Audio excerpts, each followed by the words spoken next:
All right, great. So we're just getting into the summer now, right? Yes. Just going into the summer. And there's certain ice creams that just go with the summer. They do. And what are some of your favorite summer ice creams? Well, hi there. Welcome to Chesapeake Bites. I'm Chef John Shields, founder of our Common Table. Join us as we travel around the bay, taking tasty bites of all that Chesapeake has to offer. In this series, we present one recipe every Wednesday, demonstrating how you can eat well, protect our environment, and rebuild our local food economy one dish at a time. the roasted peach works the best. You can concentrate those flavors, and you don't have as many problems with it getting icy as you do with natural or real peach. Or That's interesting. Yeah, just that roasting it, because it brings out so much sugar and flavor. Yes, it's great if you add a cinnamon to it. It really the roasting kind of brings that flavor forward. There's a lot of benefits to it. Oh, that's cool. That's cool. So are we going to learn how to make that? Yeah, how do we roast Right. a peach? So the first thing you do, I spend most of my month of August doing this. I use local peaches. We have some great orchards in Hartford County, Lour's Orchard in Churchville, Susquehanna Orchards, which is right across the Pennsylvania line. We have Shaw's Orchard, Brown's Orchard, and then if you're closer to Baltimore, we have Black Rock Orchard, Reed's Orchard, and I know there's an orchard all, very close to everyone. Yeah, and it's really important to use local stuff. Yeah. So I like to use Freestone peaches. I have used the clings, and it's really frustrating experience. So I am all about using the Freestone. They're beautiful. It's actually a beautiful peach. Yes, it really is. yes. This is one of the pale skin peaches. Yeah, that's And I like mixing the different types of peaches. And a lot of orchards have seconds. So if you don't want to spend all of that money, on the peaches that are absolutely perfection, you can certainly ask them for seconds, and you can get some great deals that way. So what is the optimal ripeness to do this? I mean, should it be a little bit ripe, totally ripe? This peach is optimum. You don't want them rock hard. It'll be very frustrating, and roasting it really won't even help you out. Yeah. Okay. So I have also done it when they're way too ripe, and then it's just so much juice, and that does affect the iciness of it. Oh, okay. Okay. So there is this in-between phase that you can kind of put your thumb in. This one might be a little hard, actually. And then I always start, I teach a lot of teenagers at my store this. I always say, have you ever peeled a peach? Do you know how to peel? And most of them do not. So I think a lot of us adults don't do it very early, very frequently. So there's a line here that's the easiest. And this one is twist not it quite, like avocados. Well, yes, but this one is not quite right. Let's move pick on. another one. Okay. Let's move on. Perfect. And that's how you can tell that you have the Perfect right one. I've learned all my vegetable skills from my two grandmothers, who were did lots of things with their hands. Mm-hmm. I always say, if you don't do something with your hands, I really don't even understand what you do. I'm just all about using your hands. I'm just using it. People that say they do this and that, I'm like, how could you do that? Yeah, well, that's so much of cooking. Yes, I mean, it really is. Yeah. Especially if you're cooking from scratch. Yes. Yes, exactly. So, you would keep doing this many, many times. Okay. Until you have so many peaches, you're just done with it. And then you're going to cut them up. This one's not ideal either. It seems to want to clip. And you want to cut them pretty fine, not crazy small. It's because it's nice to get a bigger chunk of peach in. Yeah. One of the tricks is making sure you add the peach at the right time to the ice cream. Oh, that's right. Oh, okay. Let me grab our. If you add them too soon, you just kind of beat them up and pulverize them. You kind of miss a lot of the texture. Okay. So they're not exactly the same, which is nice for us novices. Right. Oh yeah. I mean, if John was doing this, I'm sure they would be absolutely the same. But mine are not. Okay. So we, So you keep doing that. I always take the skin off. Now, Okay. the skin is where all the nutrients are, and I love that aspect of it.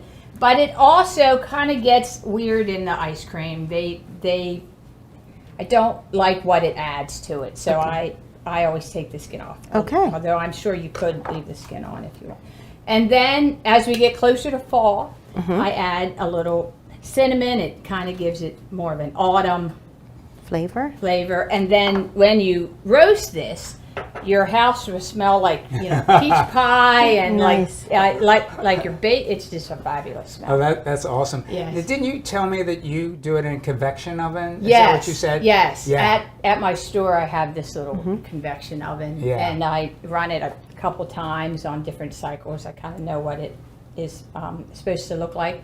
I think at home, if you put it in about 350 for about 30 minutes and watch it, it'll be perfect. It should be Okay. good. Yes, It should yeah, be good. just like roasting. Yeah. Things. Okay. Well, you did a little bit before you came, Yes. I do believe. Yeah, so this is what my peach mixture ends up Wow. looking like. Wow, that's really, look at that. Oh my gosh. Yeah. That looks good to eat with that. I know, Yes, I know. yeah. You just put a little something in there and then you can Right. go.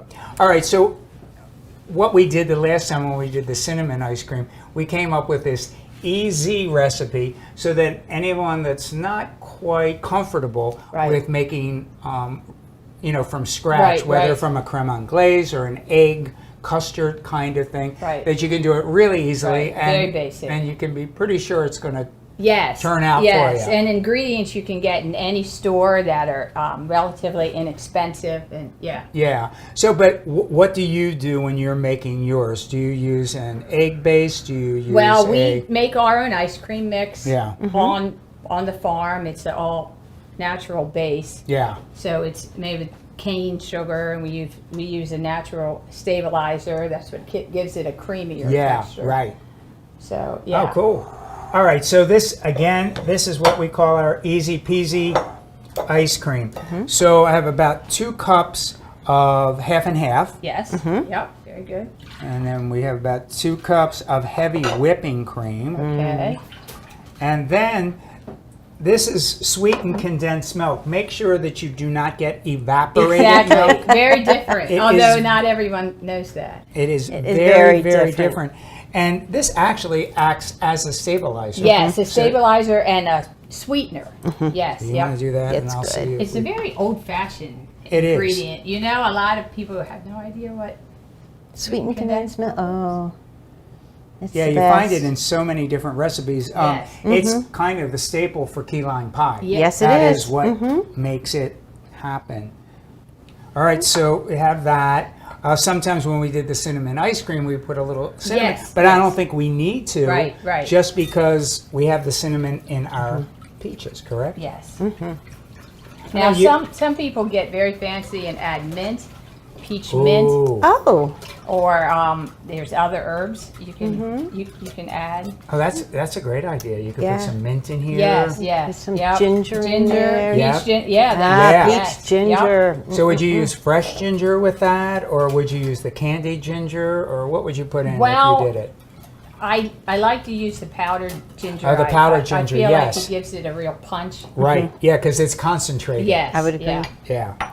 All right. So, did everybody at home? Everybody get that? Could you get more simple than that? No, I no. don't think so. Don't think so. So basically, what you want to do at this point, I generally will take the mixture and put it into the refrigerator. I like to get it nice and cold before I Yes. process it. Yes, and and I do the certainly same shorten thing your with the time. peaches Yeah. because you want everything to be pretty cold. Yeah. It's always going to depend on the ice cream maker that you have at home. Just follow the manufacturer's instructions. Most of them here. Let's take a look at what we have over here. Here we go. And so many of them have these pre-frozen like canisters. Yes. And so you put these into the freezer. You could do it a day or so ahead. It gets nice and cold. And then you put your mixture in there, and it just stirs. It kind of stirs and churns at the Yes, same time. yeah, the Freon or the is in this section, and Yeah. that's what gets it extra cold. It's really the same principles as ice cream makers that we use. That It's you- just on a much smaller scale. And Mary, you would have really liked it if you had been here when I was making this just a little earlier, Okay. because as it's just finishing, it is really soft serve. Oh. It is so good. So you could just stop it at the soft Right. serve stage and go for it. Right. Wow. Right. Yeah. And that's about the stage you need to add your peaches if Okay. you want to hold on to that texture. Exactly, You need yeah. to kind of look for the beginning of that soft. Yeah, when it's just starting to Yep. firm up, that's when you want to put your peaches in, because otherwise they go all to the bottom, Yes. and you don't want them in there too long, Right. Okay. Right. because it breaks them all apart. Yes. Okay. Marissa, do you think we should try some of this? I think we should. I mean, since we went to all this trouble right here. Thanks so much for watching. We hope that you got some ideas to recreate in your own kitchen and learned a little something along the way. For more information on our common table and our mission to eat well, protect our environment, and rebuild the local food economy one dish at a time, check out our website and join us on social media.